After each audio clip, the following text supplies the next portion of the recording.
Hello, everyone, and welcome back to the Dirt Report. It has been a good few weeks, and we're here after the break with a new cast of characters here. We've got a couple of special guests. We've got Chief, the beautiful Brian Schubert, hanging down in the bottom corner over there. How you doing, Chief?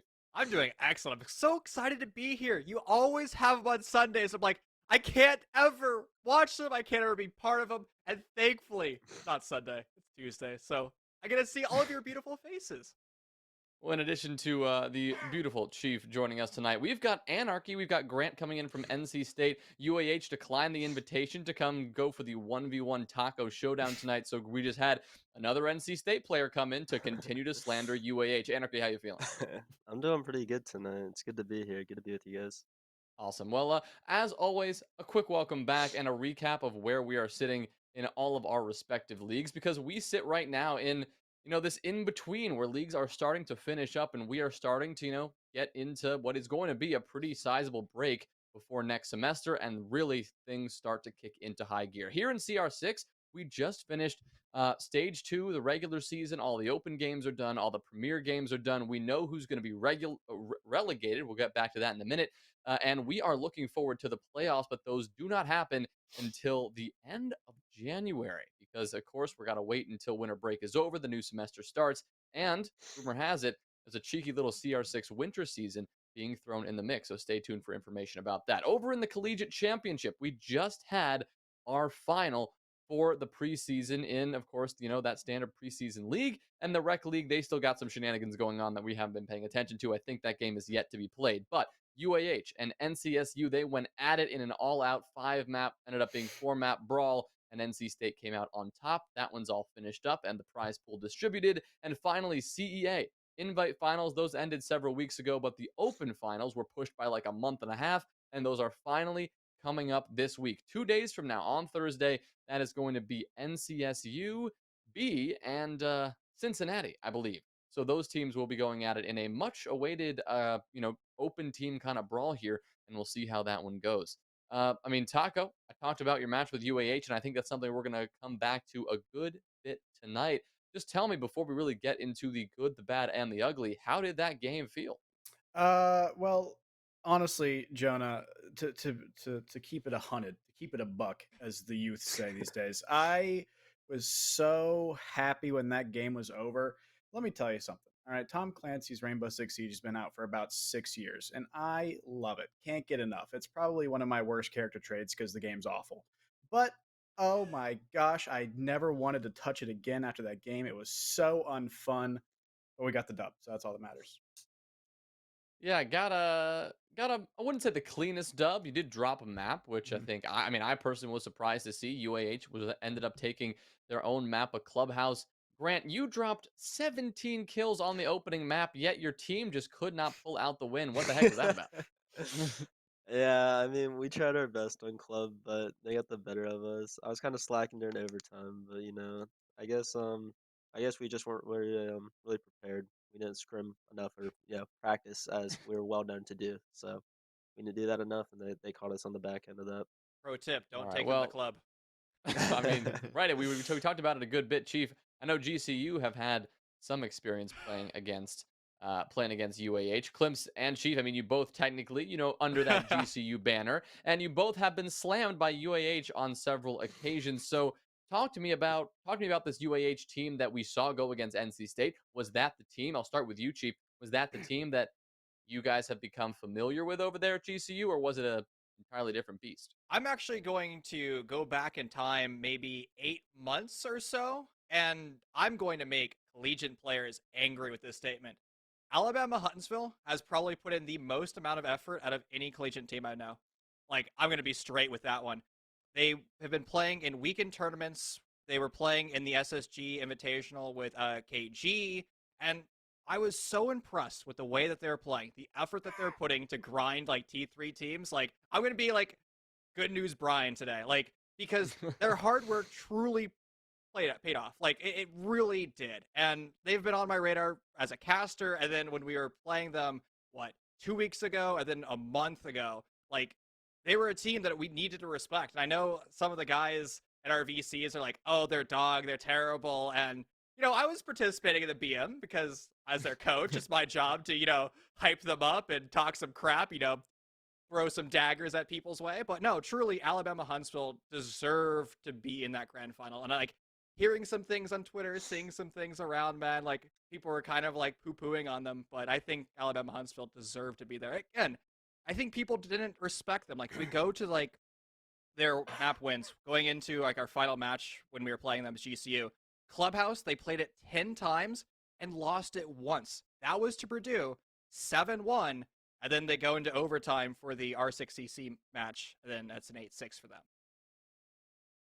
Well, I mean, speaking of, good news, Brian, you called yourself. I feel like there's a clip that I sent you Oh, yeah.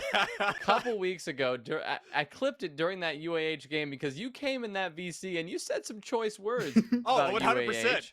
100%. I'm trying to dig up that clip because I would think love I to have said that on the there's some broad- 4-letter words that I can't repeat on broadcast, and I said that they're basically called them trash, and we were better. And then, hey, you know what, man? It's my job to make sure the Dang. boys are all hyped up, man. Like they were frustrated with themselves. There was some like infighting there, and like the goal was to focus everybody on the common enemy, and it's not us in the VC. It's Alabama Huntsville in that game. Good. It's that coach's mentality. I'll locate that clip in a little bit. But Love for to. now, we'll move on to the good, the bad, and the ugly. We've talked about this team in front of us, NCSU, who just took down UAH, and they are going to get that moniker of good. I think we've talked a good bit about exactly why that is, having won the preseason championship there.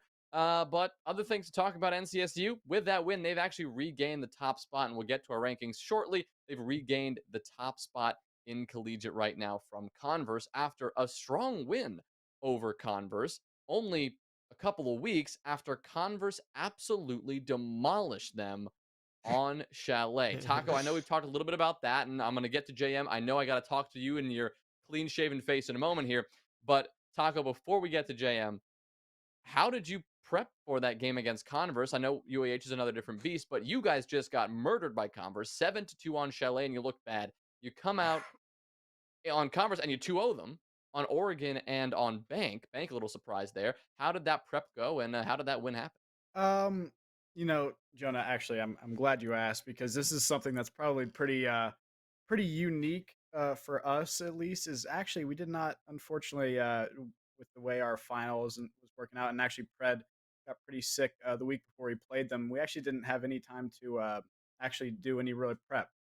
The farthest I'll say that we went is we made bank strats and scrimmed them one time because we knew that we wanted to ban Chalet. And then so we're like, they're probably going to pick bank. So let's at least have some defenses that we can run. And so we scrimmed it one time and we're like, all right, we'll do okay. We'll see how it goes. It's going to be the first map. So maybe we can just go and, try to get warm at the very least. And it ended up being, surprisingly one sided.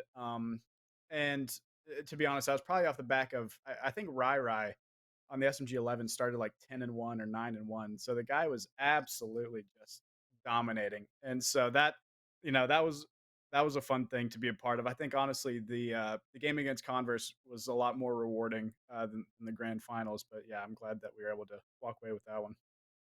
It did feel like that game with Converse was like the culmination of the entire bracket, and that maybe felt like it could have been that grand final, but of course they ended up running into you in the semifinals before you could lead into that grand final against UAH. But now we move on to the bad. Now, for the bad, again, it doesn't mean that they're playing badly. It means they had a bad week for the caliber of team we have come to expect. Now, for the bad, it looks like Ohio State picked up that moniker this week in JM. Finally, I'll pass this one to you. They had a tough week, especially because they ended up forfeiting to a team that essentially doesn't exist, that being St. Clair, your team. Now, talk to me. How did you get OSU to forfeit that game? What kind of brainwashing shenanigans did you pull off? Uh, Rhino went and played volleyball and forgot we were a team.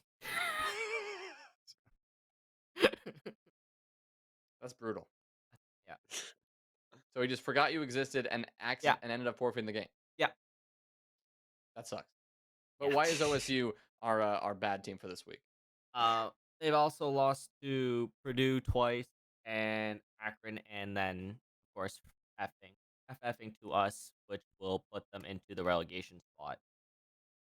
Right, they had a relatively standard season. It Yeah. didn't seem like this stage they should have been in that relegation spot. I mean, new teams that just entered into Premier surpassed them because they had a very tough week in these last 2 weeks, resulting in them being up for relegation. Not the auto relegation spot, because JM, you can proudly hoist that banner and take that spot Woo! yourself, but OSU will be fighting with their Premier spot on the line. Now, for the ugly team, this one hits home a little bit because we know we usually have laggards on this broadcast, and we've already said Purdue look ugly before, but we kind of have to say it again. Now, Purdue, they're a team that has been undergoing a lot of maybe a little bit of role changes here and there. They have been a little bit flustered, and they have not been playing up to standard. And I think they're still trying to get on their feet, Klimpse, and we're not seeing them reach that standard of play that they were maybe just a month ago. Yeah, it was weird. We played them, and it didn't feel like really playing against Purdue. It didn't feel very competitive in the beginning of the game. It took them so long to get around. We started up 5-1 on Clubhouse defense, obviously, but still, when Purdue gets that far behind, it's almost too hard for them to catch up. And it seems like they've been doing that a lot lately in their games. I think the same kind of situation happened against Akron in their game, but Purdue's just been falling off the rack, and they're not finding their way back so far, at least. I know they had a tough final week. They were able to bounce back with a win against Kent State. I think 7-4 on Oregon was the game. Yep. But overall, it Purdue doesn't seem like that dominant team that they've always been. That good second place team. Like they've always been that second place team, whether Akron was there, or NCSU was there, or Converse was there, and now Purdue is just falling down, and they're finding their way to the bottom of the top five and kind of falling down even further now.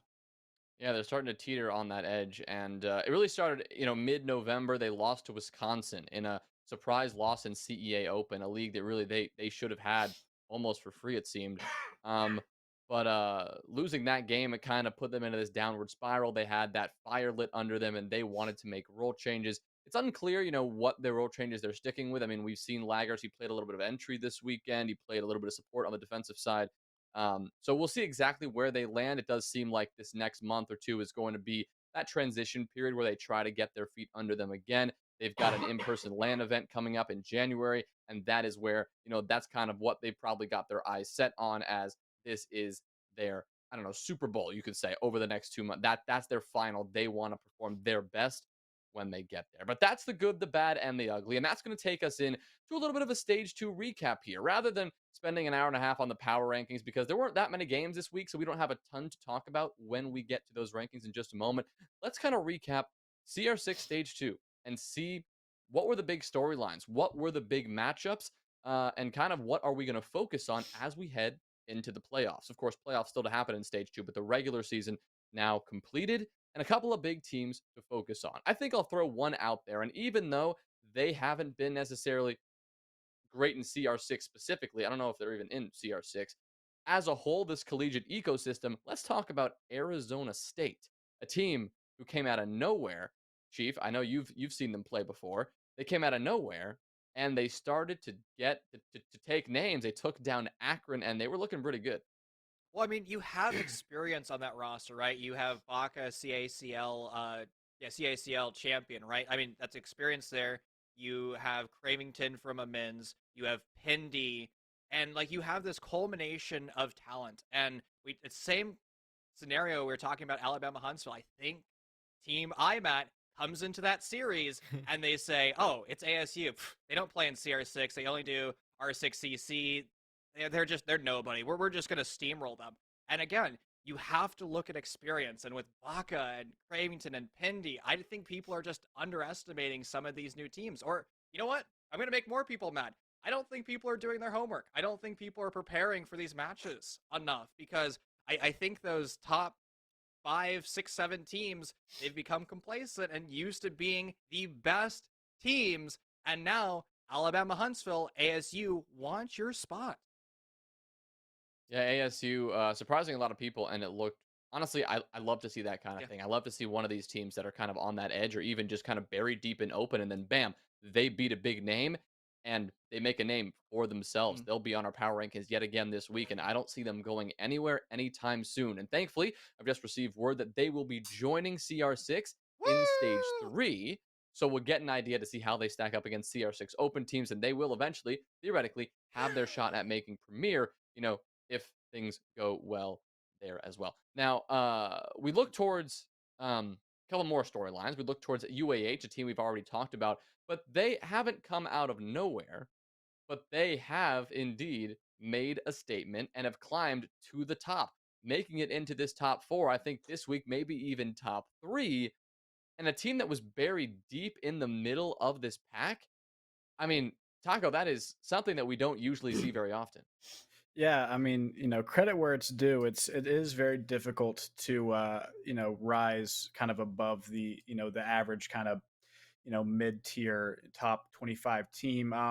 I think back to when NC State, we were like, I believe the first time we were on the Dirt Report, right? We were like rated 13th in the nation or something like that, and it was so exciting, right? And I remember me and Andrew, we were just like, we wanted to grind all the time to try to improve and like try to work our way up those rankings. And to be honest, I kind of hope that that's what happened in Alabama, because those guys really have found some sort of secret sauce that's working for them pretty well up until a point. But for most teams, they have been a challenge that is just a little bit too difficult to try to solve. And it seems like, I hate to say it, but I don't think that they're going to be going anywhere from these kind of top 5 teams anytime soon. It used to be the top 4, but now I think it might be the top 5. All right. Well, Grant, I saw you crack a little smile there. Any UAH thoughts coming to mind? Um, I mean, they did grind and stuff, and yeah, I mean, it kind of reminds me myself of like how NTSU kind of rose to fame a little bit. I'm not exactly sure of their past and so whatnot because I don't stay up to date with too much with collegiate teams. But I mean, obviously they found something to work, and I mean, just like NC State in the past. I mean, if they're grinding, and they're rising. So I'm glad, Awesome. good for Well, them. good to hear some positive UAH thoughts from the NCSU boys. Didn't think I was going to get that when I got the double NCSU here tonight. But we can move on to a couple more stories. Maybe not as positive as our last two, right? We've talked about Purdue kind of falling off the wagon, and Akron have also joined them. These are two of the teams that have historically been the best in collegiate. Akron, for basically all of eternity, have been the best of collegiate until this season. They have both found a little bit of trouble. Now, Akron, of course, roster changes have changed things up there, and they weren't expected to be that powerhouse that we saw last year. But Purdue, the same is not cannot be said for them. Klimpse, both of these teams who have been established for so long, what's the biggest reason you think for their fall off? And are we gonna? Is this just temporary from both of these teams, or are they now going to become more middle of the pack teams, or at least middle of the pack premier teams? Yeah, I don't know. With Akron, I think it's a really interesting place where they're in because they may have finished in the top of Group B for Stage 2, but I don't know if they lie there. I don't know if it's Purdue that should lie there or if it's them. I know that Akron kind of caught Purdue off and got them, but that Group B has been really weird. And I know we're in there too, and we're in the mix of that whole mess of a group where teams lost to teams that they shouldn't have and stuff like that. Um, yeah, I with Akron, I think it's a lot of roster change stuff. I think they're still going under that. I don't know what their future plans are. I've heard some stuff for next semester that they're looking to change even more up. But with Purdue, I feel like players on their team have stopped playing the game. I feel like they've changed roles where they shouldn't have, and it's honestly hurt them more than it's helped.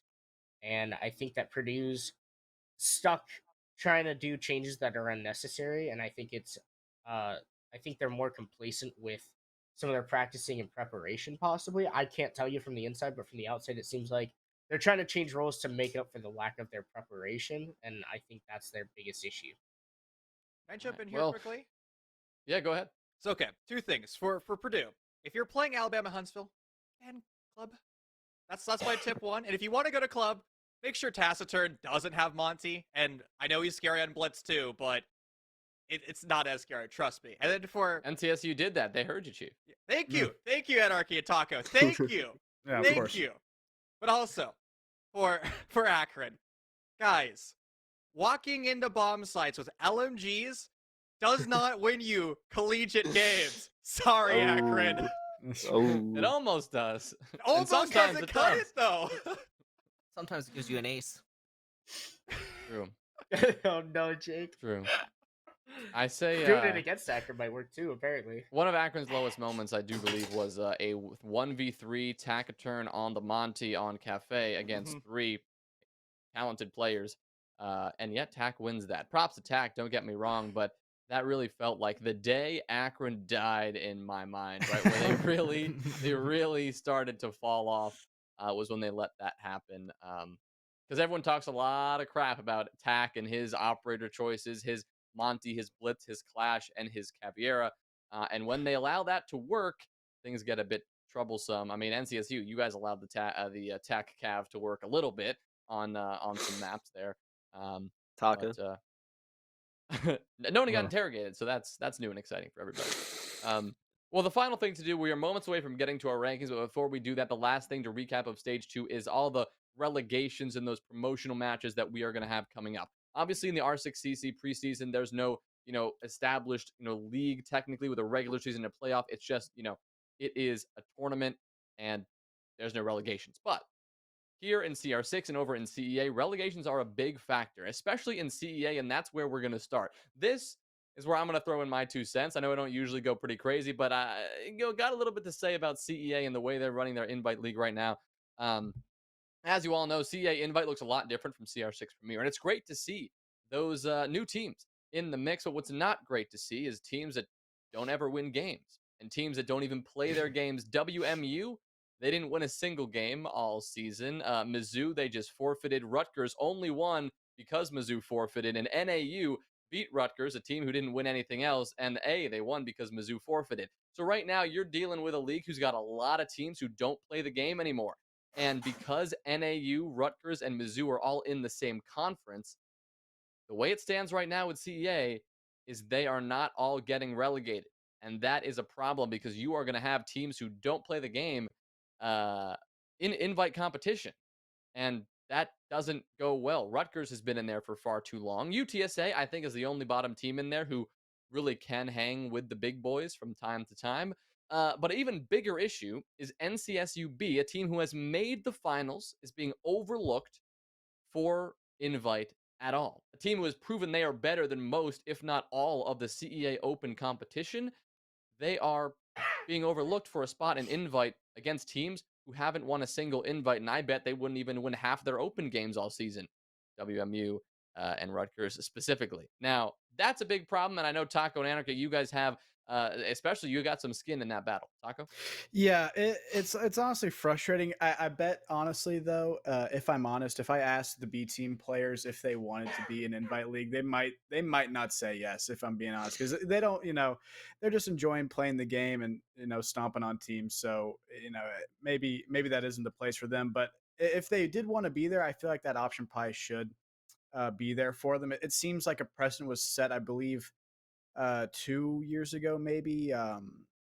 Who was it? Who's the team with the blue card? RIT. RIT They had had a two B teams in there. Yeah, they had a B team in there, and apparently that B team just sucked really bad and like couldn't compete at all. And so they said no more B teams. But look at CA Invite now. There's so many teams that suck and can't compete at all. So I don't really know why that rule is being upheld for some teams and not others. But yeah, that being said, I feel like that league is really suffering. I'll just speak, as someone who played in it. Right, we played pretty much as many games as you possibly could, right? Because we played every regular season game. We went all the way to the grand finals, and I do not remember playing in that league at all because we would play like one best of 3, like one Friday or whatever, and then 2 weeks later we'd play another one because 2 teams forfeited or didn't show up or didn't feel like it because it's CEA and who cares. And the thing is there's a lot of points for the Collegiate Unified Championship on the line. There's prize money on the line, all that kind of stuff. And yet that league feels like a big, just absolute nothing. It feels like, the NECC of, the rest of You can't get that low, bro. it feels like the Wow. NECC of the rest of the United States. And I guess Canada as well.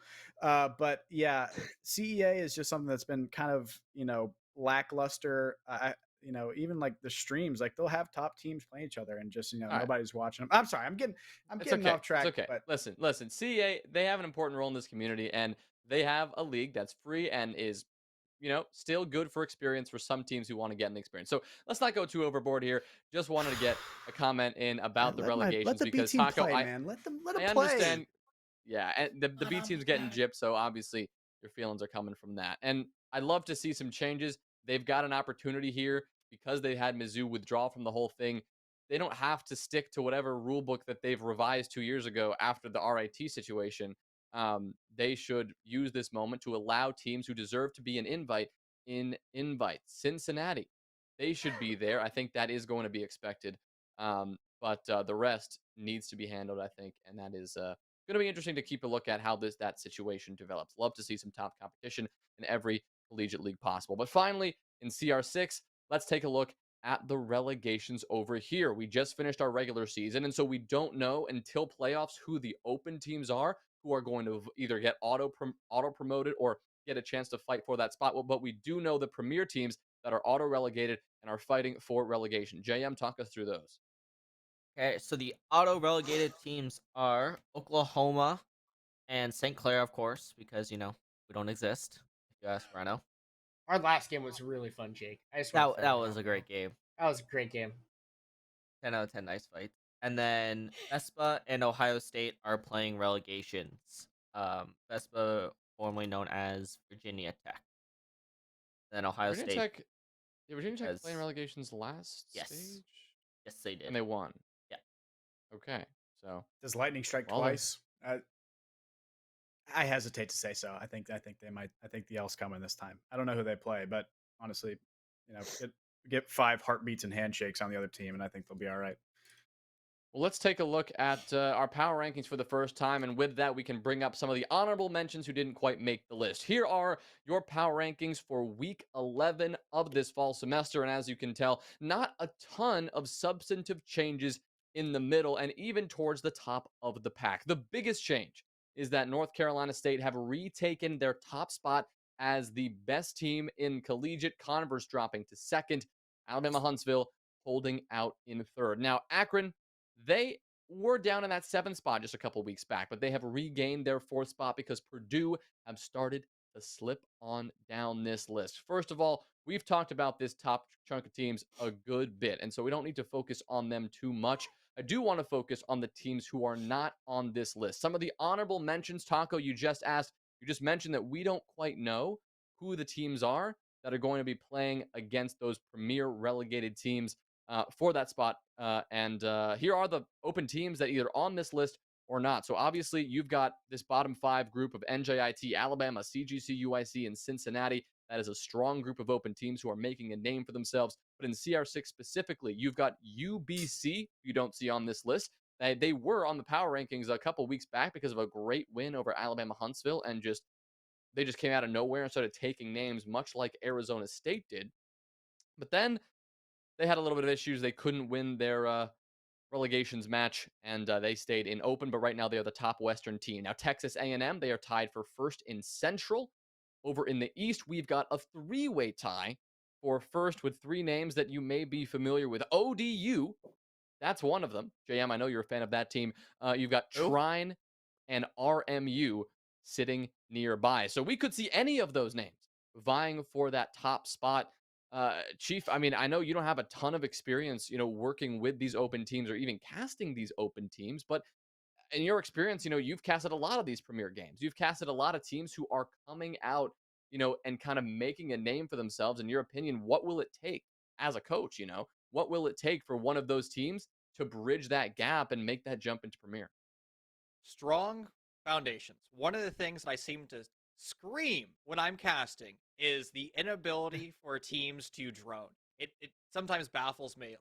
So we're gonna back up. So how do you set up an attack? Well, I like to think of it as you have a plan. What does that plan mean? Let's say we're going planes and games on Villa. You want to default plant behind the gun vault. All right, how do you do that? And it starts off with that information gathering. If you want to establish cutoffs in 90, if you want to roam clear, how you put your attackers in the right position to make sure those roamers are always feeling pressured, how you're gathering information. And one of the things that blows my mind the most is we see drones, as I refer to them, out in Narnia, out in the grapes, and then the primary entry is who knows where, nowhere to be found. And then the drone spots the roamer, and then the entry is not there to get that kill. And that's the most important thing. They put themselves in bad positions. Somebody isn't orchestrating this attack. So for me to directly answer your question, I want teams to really focus on where mid game or their mid round strategy, what they want to do, how to be successful, because I don't think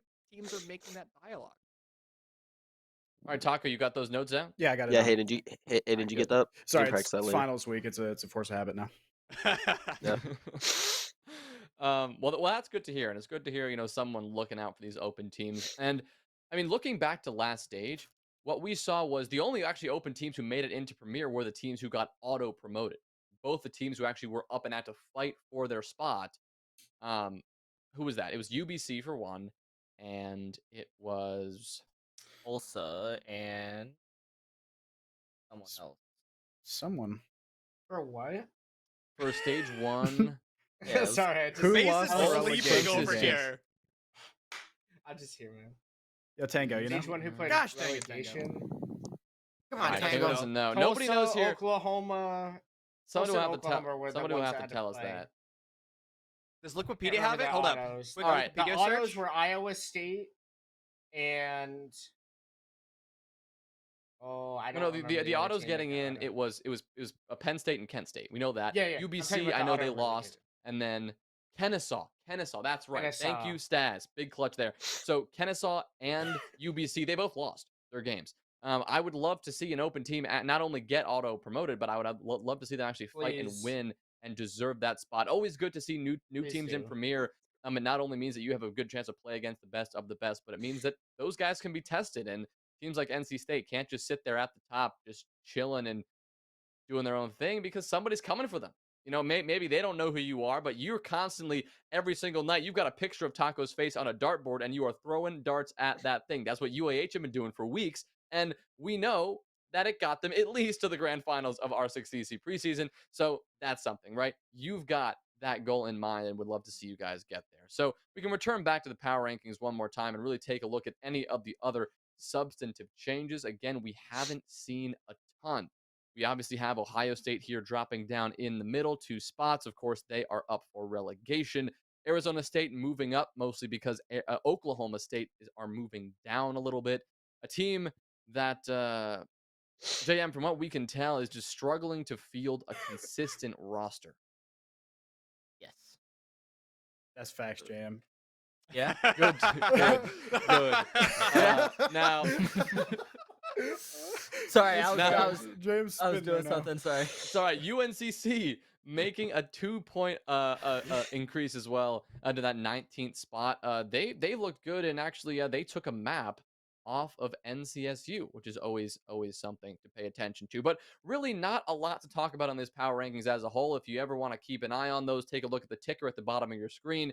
Just running by with all of our names and all of your power rankings because again, not a lot of teams played these last 2 weeks, and not a lot of teams are going to be playing in the coming weeks because all of these seasons are coming to a close. But finally, before we close out for the night, we got to move on to the spice. And I think tonight we've got a fair bit of spice here. We're going to pull up a couple of tweets because the spice often lies on the TL from both NCSU and actually Lycan. Collegiate got the attention of Lycan, and a couple of collegiate keyboard warriors felt it necessary to go up against the SSG man himself.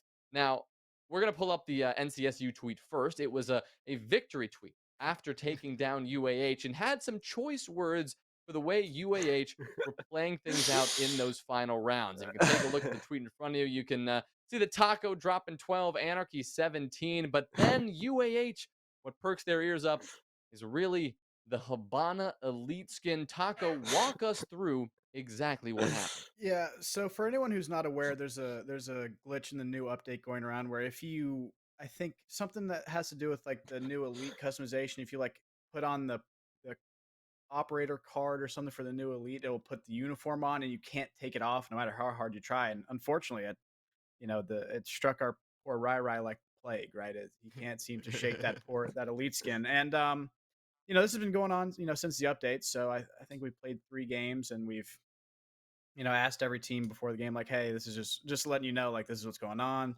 Nothing we can really do about it. Unlucky, right? And there's been no problems. And the same was happening with UAH, right? There was no problems. There was no problems when they won map 1, right? They weren't complaining about the Habana. There's no problems when they lost map 2. Hey, 1-1, who cares, right? Map 3, oh, 8-7. Habana didn't even matter. Map 4, though, ooh, things weren't going great, right? Things were on the ropes. And, you know, the fellas at UAH, credit to them, tactical geniuses, decided to pull out the old ace in the hole, the Habana Elite that was stuck on the poor body of Rai Rai, glued to him. They said, no, no, we can't. How can a grand finals for a league such as the R6 Collegiate Championship take place under these conditions? I honestly, it was distracting for me playing on NCSU, just seeing Rai Rai, I have outlines on. I couldn't find the guy on the map. He was damn near invisible. So yeah, it just seemed like I totally understand where they were coming from, and I totally understand why they got upset at us in chat for being like, why do you care? Like, obviously this is a thing that's been going on for a while. If you don't know about it, maybe you haven't been grinding as much as we have said that you're doing. And oh man, Jonah, I've been nice. I've played good. The claws, they were in. The claws were in, but gosh dang it, I have to say it. The fact that people keep losing to those scrubs is infuriating. Absolutely infuriating. Those guys in Alabama, Huntsville, I am convinced they hate playing Siege because they play the absolute laziest Siege. They just want to play the least amount of Siege possible, right? We're playing a map, right? And we're looking at the attacking lineup that's coming up against us. You got the Ying, you got the Capitao, you got the Flores, you got the Thatcher, you got the Monty, right? Like, do you want, like, oh my gosh, are you kidding me? Have you watched a Pro League game? Just one. CL No. even. Heck, SCS. Let's pull up a UPL VOD. Something to give you some sort of framework of how this game is played at a competitive level at all. I feel like I am playing the Halloween event when I play against them, man. It's honestly absurd. And the fact that everyone keeps losing to them, I can't wait to graduate, so I don't have to deal with it anymore. Just cannot wait. And they'll play glass next semester. Don't worry. I saw so many UAH players open up a breach with like a hard breach gadget and then just stand in front of it with a drone. Oh Yep. my! Like the God. amount of kills you guys had, it was unreal. I couldn't believe it.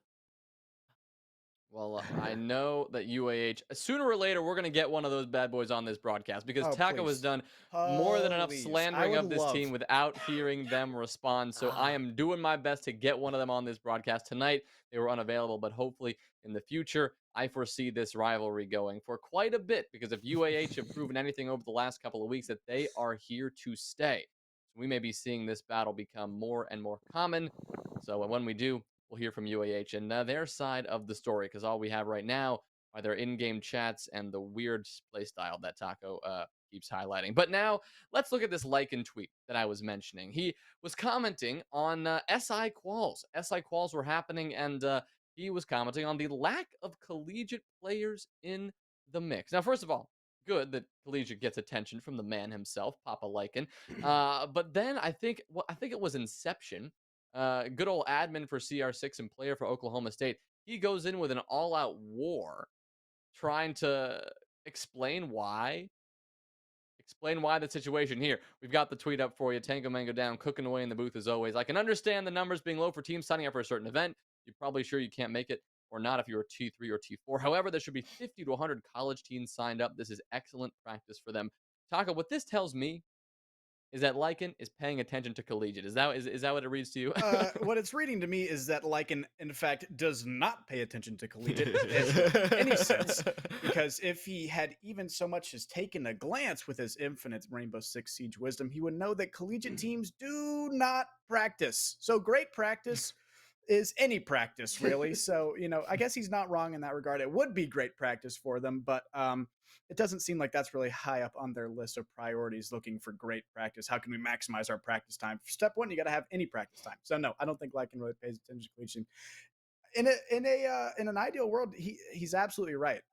Events like those, we've played in some qualifiers, and so we played in qualifiers for leagues. We have really no intention of joining. We've played in SI quals, which we have no intention of winning.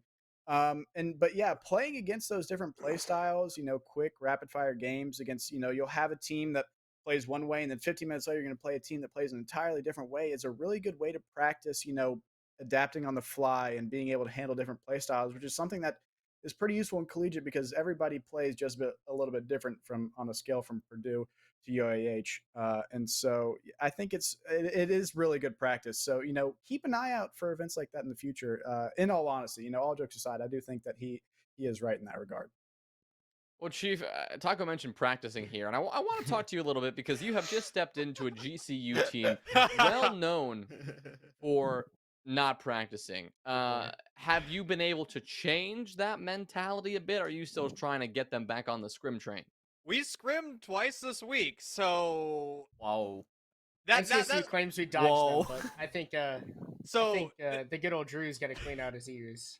that's a miracle. First off, that a collegiate roster has scrimmed twice a week. Like, we have just set the gold standard of precedence for scrimming. Yeah, I mean, let's be real. Everybody here is a college student. We all are trying to move off to bigger, better things, and sometimes we can't always prioritize playing a video game. So, like, I know every single one of my players, they have work, they have school, and sometimes, hopping on to the scrim server is not their top priority. I can't blame them for that. Or Cheeks is doing extracurriculars, doing other things that I can't mention. Well, I heard, Grant, I heard some rumors that all of this scrimming and all this talk of scrimming, GCU dodged a scrim tonight. Is that right? I don't know, Klimpse, is that right? No, Drew. Okay, so what I said to Drew, right? We were in a 10-man earlier today, a college 10-man, face it, and tell Drew, I was like, hey, we might be scrimming tonight. We might need one. I said, is NCSU down? I said we might. I said, but we might not scrim you guys because we play you guys a good bit here and there, right? I said we're trying to do some new stuff that we don't really want you guys to know about. I said, so we might not scrim y'all. And then Drew just took that as, do we want to scrim? So I told Taco, or I told Drew to tell Taco that he needs get the the notebook. Q-tips. So get the Q-tips for Drew, man, and clean those ears out. Taco, listen. Taco, Hey, I was looking for a script 10 minutes beforehand, or like 30 minutes beforehand, so, like, we could have scrimmed you guys today, I'm just saying. But did he say he was not scrimming you to hide? And let me get this straight. I said, hey, we're just trying some new stuff. Are they trying to hide strats? GCU? I know. Strats? I didn't know they had strats. I can't get these guys to play news. strats, so that we have to get, like, team comp first before strats are even introduced. We gotta make sure these guys are killing each other first. Yeah, they don't want to slung their match replays of their team comp. Yeah, no, I got it, Klimpse. That makes total sense. Oh, here Look, we go. Klimpse, I even brought up a Chief is in the Discord. He knows. He is very well aware. Look, Klimpse, no disrespect, but in all seriousness, look, it's the holiday season, and we were in the giving mood, Here we go. and we thought that maybe giving you guys a scrim, letting you guys play against a good team might actually be good for you guys for a little bit. I hesitate to say that whatever team that you were actually getting rounds on is human competent, right? I believe that 5-man T hunt you played instead of us probably wasn't especially useful for that team comp. But yeah, it was very useful. All right. Hey, man, it would have been useful, I mean, playing against, Grant or Rai, but yourself, Taco, I don't know if it would have been that helpful. Chief, look, I don't want to have to pull up the numbers. All right, Chief, I don't want to have to pull up the numbers. I don't know, dude. Bait against Sophia downstairs every round sounds like a good day. They banned Sophia every map. How am I supposed to bait? So many people banned Sophia against me, by the way. Which, hey, did you see him when he's on Warden? Oh my gosh! Give me on. yeah. Hey, Chief, look, if you want a little insight, all right, ban the Warden, the mustachioed FBI man himself. I can never hold up. Whoa. I can never ban Warden. I am the Warden. Like, Warden is my favorite operator, and I'm offended you'd ever expect me to ever suggest a Warden ban. Honestly, I'm sorry. I didn't realize you're such a man of culture. There's a lot of people who are A little My less informed Twitter than banner yourself. was warded for years, man. Hashtag Warden Stan. There you go. Number one fan. Maybe we should tell UAH to ban Warden because they bring Ying. Dude, oh my gosh, it's so annoying. Dude, we were playing on Cafe, and I think we lost like 2 or 3 defenses, and I just go, how many rounds are we gonna lose to this Ying before we start bringing Warden? And I'm like, well, okay, I guess we'll just actually adapt like smart players do, and then it ended up going pretty well. So I think that's what they did in our game on cafes. They just brought Ying every round, and we just started playing Ward. Oh yeah, it's like when we get into a round against UAH and we see a normal looking lineup, we're like, yeah, something's wrong, they're man. about to do Like, something weird. Oh, what's about to They're happen? they're up to something sneaky. It looks too normal on that side right now. They're pulling something they saw on a KG stream. Yeah, I was worried Probably. about talking all this smack about UAH, but I realized KG is actually also live right now. But So they they won't. They They won't- won't. they're not watching Dirt Report, Yeah, they're they're not watching watching. They're watching KG. I don't know. They could go fix their cafe kitchen defenses because it's been the same for like 3 months now. But Well, Facts. Taco, you said you were nasty on the Warden. What about the Goyo? I feel like you hit one of Oh, the man. nastiest clips ever on the Goyo. And here's what we're gonna do, because obviously we want to make this dirt report. It's gonna be a community show, and in the coming weeks, probably next stage, we are gonna get some community highlights going. Why don't we kick off our community highlights segment by bringing in that banger clip from Taco the man himself? He pulled out this clip, Goyo on Cafe. We'll listen in to, I think, me again casting this clip as Taco slams some kids into the ground. Control of piano at the moment, because after all, you do still have some pressure down the white hall to worry about. Taco, he's got some pressure to worry about coming from the snow door. 2 sides of pressure, but he whips around and says good night to Tack. Pistol in hand, and Scrupulous is gone as well. Taco's a madman, and he is on his own in Pillar, fighting for his life, but getting 2 incredible kills. What a Taco, that drone shot nice was work nutty. there, man. That was nice. How did it feel? Dude, my my mouth is on the floor right now. Jonah. Let me tell you something. Oh my god! Honestly, you brought that up, and I forgot entirely what you were talking about. That's just kind of a day in day out thing for me. Yeah, honestly I could pull up the Kovac scores, but I don't think your screen's big enough to actually view how large the number is. But I mean, at the end of the day, when you're an aimer, moments like that come all the time. So yeah, I do appreciate you pointing that out, though. I think that's really good for me. I really needed the ego boost. Appreciate that. As No. always, love to boost that up. Hey, no, I mean, Hayden, we need to watch our egos. Apparently, you Yeah, remember that is true. right? That is true. Our Apparently, that egos are we getting too are big. very egotistical, and this is obviously, Yeah. if you can't tell, this is very serious, and I mean every word that I say on here. So yeah. Well, any last words, boys? I mean, Dirt Report, we're gonna take, a bit of a break because there aren't gonna be any serious competitive matches for the near future except for CEA Open. And until the end of January, we're not gonna have much to talk about. So, any last words from any of our beautiful faces tonight? I will say got you. this. I will say one. Go ahead, Chief. Go ahead. Why is Wisconsin in front of us on the power rankings? Because they're better than you. Okay, so Who we is? had Who this debate. is? We had this debate. I fought over this for so long, Chief. I was like, I don't even know who they are. I've never even seen them or Oh, casted them. egoed by Oh us. my god! All right, so let me break this down. So we talked about this, and this was probably the most contested point on the rankings. We had to decide Wisconsin or GCU. Now, GCU, you were one spot down. You were one spot down just 1 week back, and so we had the question: GCU, after a strong performance against Purdue, I think it was, you just beat them. Do we move you up 2 spots over Wisconsin, or move you up the 1 spot? Now, I was initially leaning towards GCU over Wisconsin, but then we looked at Wisconsin.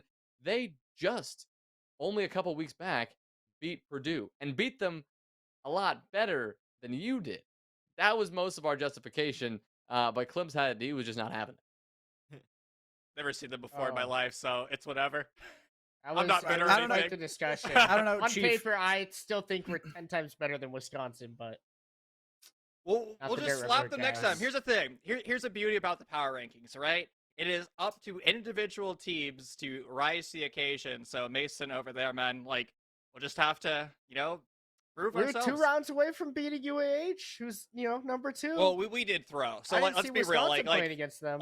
If we're gonna Hey. use like Oh yeah, our we threw. Oh, if that's we're without if a we're doubt. using UAH as like the litmus test, then like yeah, we totally deserve Just there. saying. We lost to them twice, so like and I know we BM'd on UAH earlier, but like I truly think UAH is a solid roster, and I honestly listening to those comebacks for both matches, I don't know. I I think we think they deserve to just. lose it. I think UAH just makes everyone else play worse. All right. Well, Well, Taco, quickly, I want to say They one just thing. make you play a different Yeah. game. Would you rather play the Skittles roster where you just see a bunch of random operators, or the same boring meta, the TDM meta where everybody's just running in with their brains turned off LMGs? Or I think bringing like different operators is cool. I mean, a little shout out, operator repick I believe is coming to the test server tomorrow, so go Heck try yeah. that out. But that usually works really well when it coincides with a plan, right? Usually the UAH plan is, they're looking at the top down view of the map, right, when they're choosing where to spawn in, and you can see all the little rooms, and they probably put their finger on the screen. I'm sure their monitors are covered with finger smudges because I think they eat mac and cheese with their hands while they play. But yeah, so they just sit there and they draw a line in mac and cheese residue of the shortest possible path from outside to site, right? And so they do that. And so the weird operators, that's cool. I'm down for that. But believe me, I all the time I'm asking if I can play something, a little off the wall. But outside of that, if you do it the right way, I think it's cool. But I obviously, as a team that probably plays the same 5 operators more often than not, I think where my allegiances lie. all right, well, Blitz and Glass. There you go. any last things before we send out? I will say one thing. I know Tango's Just the listening one. right now. Yeah, I've only said one thing. Please, can we pretty please get as many streams as possible of the first round of CR6 playoffs when we come back in January? Because I think that is going to be some of the worst Rainbow Six Siege that has ever been recorded. These teams are going to be going away for the winter break. They're going to be playing Battlefield. They're going to be playing new Call of Duty. They're going to be playing Halo. Ain't no one's going to be grinding Siege, and it's going to be atrocious. You're going to see the teams that at least practice a couple times over the winter break versus the teams that decided to in fact take a winter break. So I think that's something that's on my calendar. I got that marked off, and I'm looking forward to that. All right. Well, looking forward to that because we're going to again see all those open teams get that opportunity to play against premier teams. We no longer have separate playoffs. It is one giant mini major with all the premier teams auto qualifying and then the top 40 something open teams making their way in. So stay tuned for that. Super excited for that. But until then, we are going to say goodbye for possibly a month and a half, 2 months until the next series of matches happen. So from all of us here at the Dirt Report, we want to thank you for tuning in. As always, I have been Jzwills, joined by these wonderful people around me and a revolving cast of characters who contribute to our rankings behind the scenes as well. So appreciate you guys tuning in and seeing all of our good work. Big thanks to Tango Mango down as well, who's always cooking away in the booth, doing his thing, just doing Tango stuff. So thank you all once more, and have a fantastic rest of your week, and we'll see you next time.